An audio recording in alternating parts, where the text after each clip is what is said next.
नमस्कार दोस्तों, स्वागत है आप सभी का हिंदी स्टडी में और आशा करती हूँ आप सभी स्वस्थ होंगे और अच्छे से तैयारी कर रहे होंगे। दोस्तों, आप मेरे चैनल पर पहली बार आए तो चैनल को सब्सक्राइब कर लेना, बेल आइकन को क्लिक कर लेना, जिससे आने वाली वीडियो को नोटिफिकेशन आपको मिल सके। ठीक है, स्टार्ट करते हैं आज की क्लास। आज का पहला क्वेश्चन है अपना, हिंदी के प्रारंभिक काल को आदिकाल नाम देने वाले हैं। तो हिंदी के प्रारंभिक काल को आदिकाल नाम किसने दिया है? हजारी प्रसाद द्विवेदी ने। आगे देखते हैं, ज्ञान राशि के सिंचित कोश का नाम साहित्य है। साहित्य के संदर्भ में यह किस मनीषी का कथन है? तो ज्ञान राशि के सिंचित कोश का नाम साहित्य है, ये कथन है महावीर प्रसाद द्विवेदी का। किसका कथन है? महावीर प्रसाद द्विवेदी का। और द्विवेदी युग किसके नाम पे पड़ा था? महावीर प्रसाद द्विवेदी जी के नाम पर ही। हिंदी साहित्य के इतिहास का काल विभाजन करने वाले प्रथम इतिहासकार हैं। तो हिंदी साहित्य के काल विभाजन करने का पहला प्रयास किसने किया था? वो किया था जॉर्ज गेयर्सन ने। इनसे पहले जो हिंदी साहित्य का इतिहास सबसे पहले किसने लिखा था? गार्सा तासी ने। ठीक है, तो तासी से ताई याद रख लोगे तब भी ध्यान रहेगा कि ताई बड़ी होती हैं, सबसे पहले ताई ने लिखा था। ठीक है, गार्सा तासी। ठीक है, उसके बाद लिखा था शिव सिंह सेंगर ने। तो इन दोनों ने तो काल विभाजन का कोई प्रयास नहीं करा था। जो हिंदी साहित्य का इतिहास लिखा था उसके बाद जॉर्ज ग्रेयर्सन का आया था, तो इन्होंने काल विभाजन का सर्वप्रथम प्रयास किया था। ठीक है, आगे देखते हैं। और इनका जो जो हिंदी साहित्य का इतिहास था वो कितने खंडों में था? वो 11 काल खंडों में बटा हुआ था। रामचंद्र शुक्ल के वीरगाथा काल को आदिकाल किसने कहा? तो रामचंद्र शुक्ल के वीरगाथा काल को आदिकाल की संज्ञा किसने दी थी? हजारी प्रसाद द्विवेदी ने। किसने कहा था? हजारी प्रसाद द्विवेदी ने। अब ये आदिकाल के नाम और रीतिकाल के नाम, इन्हें अच्छे से देख लेना, एक क्वेश्चन तो इससे बनता है। अब देखो, ये कन्फ्यूजन का विषय रहता है। जैसे इसमें तो दे रखा है कि प्रारंभिक काल है मिस्र बंधु, लेकिन मिस्र बंधुओं का जो है आरंभिक काल है, गणपति चंद्रगुप्त का है प्रारंभिक काल। ठीक है, इस तरह से है जो सही क्वेश्चन है। लेकिन एग्जाम में भी एक दो बार पूछा जा चुका है, तो प्रारंभिक काल लिख के मिस्र बंधु दिया था। लेकिन जो सही है वो यही है कि मिस्र बंधुओं ने आरंभिक काल कहा है आदिकाल को। और जॉर्ज ग्रेयर्सन का क्या है? चारण काल। बीज वापन, बीज किसने बोया? महावीर प्रसाद द्विवेदी का। ठीक है, वीरगाथा काल रामचंद्र शुक्ल का। सिद्ध सामंत काल राहुल सांकृत्यायन ने कहा आदिकाल को। वीरगाथा काल आदिकाल को किसने कहा? वीरकाल। वीरकाल और वीरगाथा काल में थोड़ा कन्फ्यूजन होगा, इसलिए ध्यान करना। वीरगाथा काल तो रामचंद्र शुक्ल का, और काल किसका हो गया? विश्वनाथ प्रसाद मिश्र का। ठीक है, विश्वनाथ प्रसाद मिश्र के साथ भी विश्वनाथ प्रसाद और शर्मा लिख देते हैं, आगे कुछ लिख देते हैं, इसलिए पूरा ध्यान से अच्छे से याद करना कि विश्वनाथ प्रसाद मिश्र। ठीक है, संधि काल एवं चारण काल है। तो संधि काल और चारण काल आदिकाल को कहा है रामकुमार वर्मा ने। आधार काल किसने कहा? मोहन अवस्थी और सुमन राजे दोनों ने कहा है आदिकाल को। रीतिकाल को अलंकृत काल किसने कहा? तो रीतिकाल को अलंकृत काल किसने कहा? मिस्र बंधुओं ने। अब ये रीतिकाल के नाम दे रखे हैं, जैसे रीति काव्य किसने कहा रीतिकाल को? जॉर्ज गेयर्सन ने। अलंकृत काल रीतिकाल को किसने कहा? मिस्र बंधुओं ने। और रीतिकाल आचार्य रामचंद्र शुक्ल ने। और श्रृंगार काल किसने कहा? विश्वनाथ ने। इसे ऐसे भी याद कर लो कि श्रृंगार पूरे विश्व के जो स्त्रियां हैं वो क्या करती हैं? श्रृंगार करती हैं। तो पूरे विश्व की स्त्रियां क्या करती हैं? श्रृंगार करती हैं। श्रृंगार काल किसका हो गया? विश्वनाथ का। कला काल रमाशंकर शुक्ल रसाल का। ठीक है, आगे देखते हैं।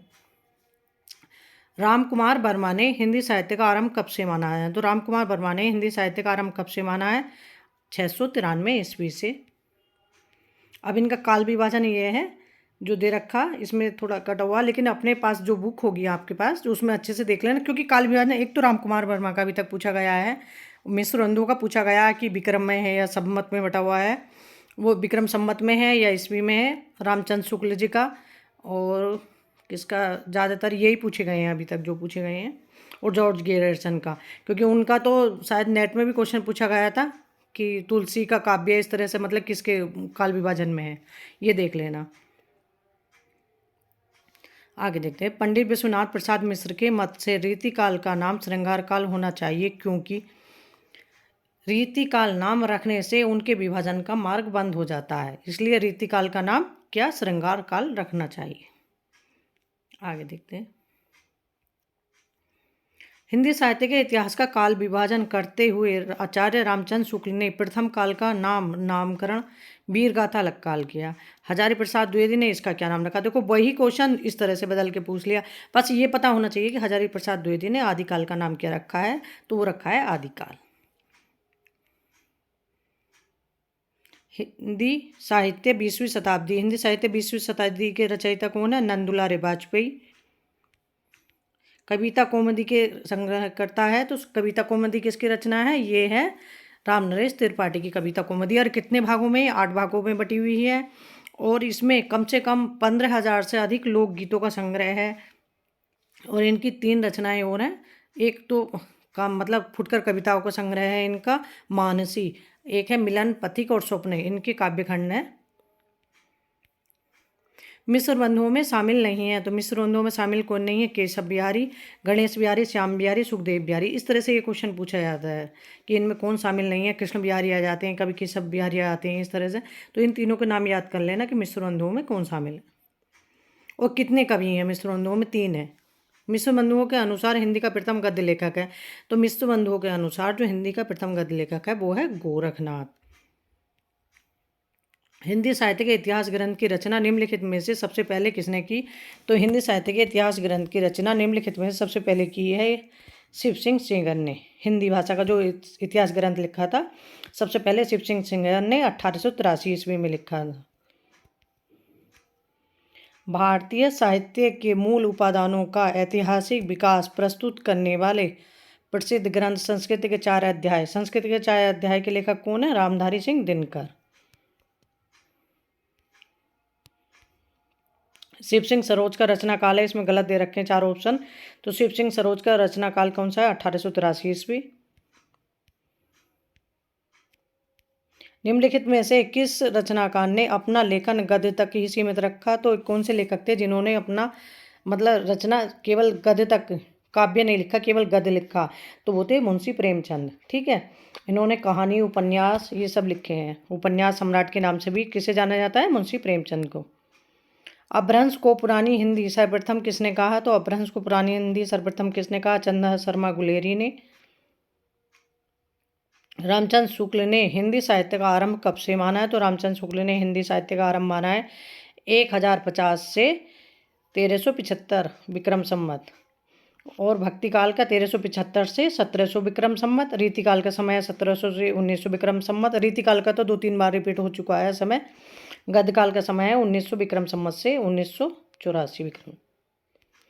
आगे देखते हैं। जैसे पुराना चावल ही बड़े आदमियों के खाने योग्य समझा जाता है, वैसे ही अपने समय से कुछ पुरानी पड़ी हुई परंपरा के गौरव से युक्त भाषा की पुस्तक रचने वालों के व्यवहार योग्य समझी जाती थी। रामचंद्र शुक्ल का उपयुक्त कथन हिंदी साहित्य का इतिहास के आदिकाल के किस प्रकरण में है? तो ये कथन दे रखा, तो ये कौन से प्रकरण में है रामचंद्र शुक्ल का जो हिंदी साहित्य का इतिहास है? तो वह है प्रकरण 4 में। आचार्य रामचंद्र शुक्ल ने वीर गाथा काल क्या मतलब समय सीमा क्या है? तो वीर गाथा काल की समय सीमा क्या है? वो है 1000 ईस्वी से 1350 ईस्वी। अब विक्रम संवत में से 57 मतलब 57 वर्ष घटाओगे तो तुम्हें ईस्वी वर्ष उसमें से आ जाएंगे। हिंदी शब्द सागर संपादित ग्रंथ है, तो हिंदी शब्द सागर संपादित ग्रंथ किसका है? ये श्याम सुंदर दास जी का। हिंदी साहित्य की भूमिका पुस्तक के लेखक कौन है? तो हिंदी साहित्य की भूमिका पुस्तक के लेखक हैं हजारी प्रसाद द्विवेदी। हिंदी साहित्य की भूमिका, हिंदी साहित्य का उद्भव और विकास, हिंदी साहित्य का आदिकाल, ये तीनों रचनाएं किसकी हैं? हजारी प्रसाद द्विवेदी की। जो हिंदी साहित्य की भूमिका है उसका रचना काल है 1940 ईस्वी, ये पूछा जा चुका है। और उद्भव और विकास 1952 ईस्वी। और बस एक ही तो याद करना, 2 तो का सन तो एक ही, 1952 ईस्वी या 1940 ईस्वी। ठीक है। हिंदी साहित्य का इतिहास रामचंद्र शुक्ल का जो है ये भी पूछा जा चुका है, समय 1928 ईस्वी। आगे देखते हैं। ईश्वर दा ला लिटरेचर इंदो, ये हिंदुस्तानी की रचना की, तो ये किन्होंने की? गारसा दा तासी ने। देखो इसमें गारसा दा में भी दा बीच में है, इसमें भी बीच में, इन दोनों का यही चीज़ ध्यान करना। अगर और भी पूरा याद ना रहे तो इससे ही ध्यान रह जाएगा कि ये इनका इतिहास ग्रंथ है। ग्रेयर्सन द्वारा the modern vernacular literature of northern Hindustan का हिंदी अनुवाद किसने किया? तो ये हिंदी अनुवाद किसने किया था? डॉक्टर लक्ष्मी सागर वार्ष्णेय ने। द ग्रेयर्सन द्वारा the modern vernacular literature of northern Hindustan 1889, और वैसे 1888 ईस्वी इसका मिलता है ज़्यादातर समय, और जो सही है मेरे हिसाब से 1888 ईस्वी नामक सही है। और ये प्रकाशन इसका कहाँ से हुआ था, ये क्वेश्चन पूछा जा चुका है। तो ये हुआ था एशियाटिक सोसाइटी ऑफ बंगाल की पत्रिका के विशेषांक के रूप में 1888 ईस्वी में। ठीक है। अंगल भाषा में लिखा गया हिंदी साहित्य का इतिहास। अंगल भाषा में लिखा गया हिंदी साहित्य का इतिहास कौन सा है? Sketch of Hindi literature. Sketch of Hindi literature कौन सा है? अब इसमें ध्यान करना है, स्केच यहाँ है। अब ये क्या, पादरी एडविन ग्रिप्स। तो ग्रिप किसकी होती है? स्केच की। इस तरह से ध्यान करना, ग्रिप स्केच। तो ये किसने लिखा? पादरी एडविन ग्रिप्स का। साहित्य जनता की चित्तवृत्ति का सिंचित प्रतिबिंब में, ये पंक्तियाँ किसकी हैं? ये पंक्तियाँ हैं रामचंद्र शुक्ल जी की। अब ये कथन जो है ये पूछे गए सब कथन है। तो ये साहित्य जनता की चित्तवृत्ति का प्रतिबिंब है रामचंद्र शुक्ल। कविता का विषय मनोरंजन एवं उपदेशात्मक होना चाहिए। तो ये किसकी पंक्तियां हैं? ये हैं महावीर प्रसाद द्विवेदी की।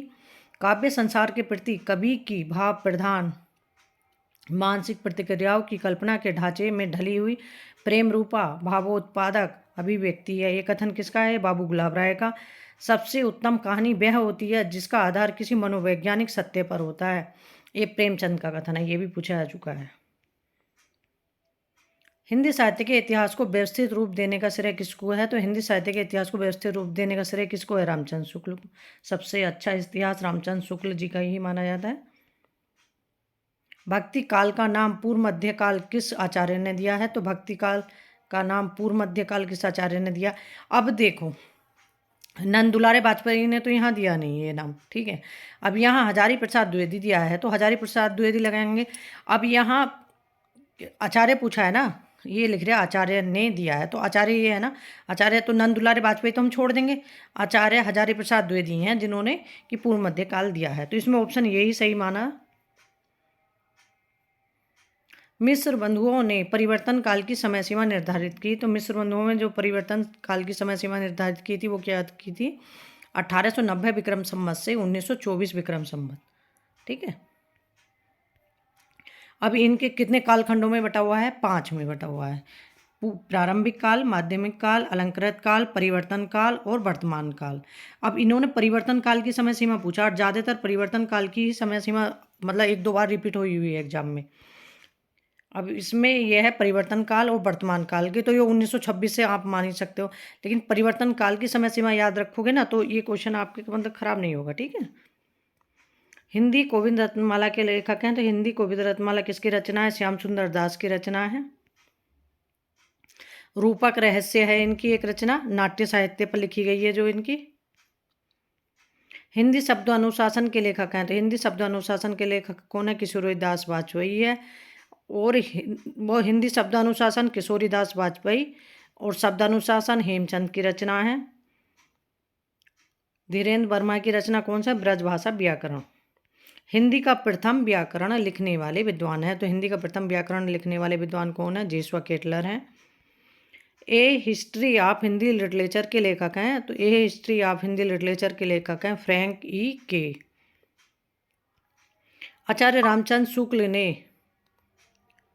द्वितीय उत्थान का समय कब से कब तक तय किया? तो आचार्य रामचंद्र शुक्ल ने द्वितीय उत्थान का समय कब से कब तक तय किया? अब ये ईस्वी में दे रखा, ठीक है। अब इस सन में देकर जैसे मतलब विक्रम संवत में दे रखा, तो वो ईस्वी में करने के लिए 57 वर्ष इसमें से घटा दो। अब इसमें उन्होंने पूछा है कि द्वितीय उत्थान, तो पहला उत्थान तो इनका भारतीय हिंदू युग, द्वितीय द्विवेदी युग है द्वितीय उत्थान, और तृतीय उत्थान इनका कौन सा है? छायावाद। ठीक है, इस तरह से। अब इन्होंने द्वितीय उत्थान का समय ये दे रखा है इन्होंने, एक तो है 1925 से 1950 विक्रम संवत प्रथम उत्थान, और 1950 से 1975 द्वितीय उत्थान का समय है, और 1975 से अब तक जो है वो इनके तृतीय उत्थान का समय दे रखा। अब इसमें 57 वर्ष घटा दो तो ये अपने ईस्वी वर्ष निकल जाएंगे। यद्यपि मैं खुद उर्दू का पक्षपाती हूँ, लेकिन मेरे विचार में हिंदी को विभाषा या बोली कहना उचित नहीं है। किसका कथन है? तो ये कथन है घटसादासी का। आचार्य रामचंद्र शुक्ल ने प्रथम उत्थान का समय कब से कब तक माना है? तो रामचंद्र शुक्ल ने जो प्रथम उत्थान का समय कब से कब तक माना है? 1868 ईस्वी से 1893 ईस्वी। पुरानी हिंदी ग्रंथ के लेखक हैं, तो पुरानी हिंदी ग्रंथ के लेखक कौन है? चंद्रधर शर्मा गुलारी। रामचंद्र शुक्ल का हिंदी साहित्य का इतिहास, हजारी प्रसाद द्विवेदी का हिंदी साहित्य की भूमिका। ठीक है। आज के हमारे ये क्वेश्चन कंप्लीट हो गए। इसी तरह से अपने आगे के क्वेश्चन कंप्लीट करेंगे। पहले हिंदी साहित्य के इतिहास से संबंधित क्वेश्चन करेंगे, उसके बाद आदिकाल, भक्तिकाल, रीतिकाल, इस तरह से सारे क्वेश्चन करवाऊंगी। थोड़ा टाइम लगेगा लेकिन सारे क्वेश्चन अपना कंप्लीट कराऊंगी। तब तक के लिए धन्यवाद।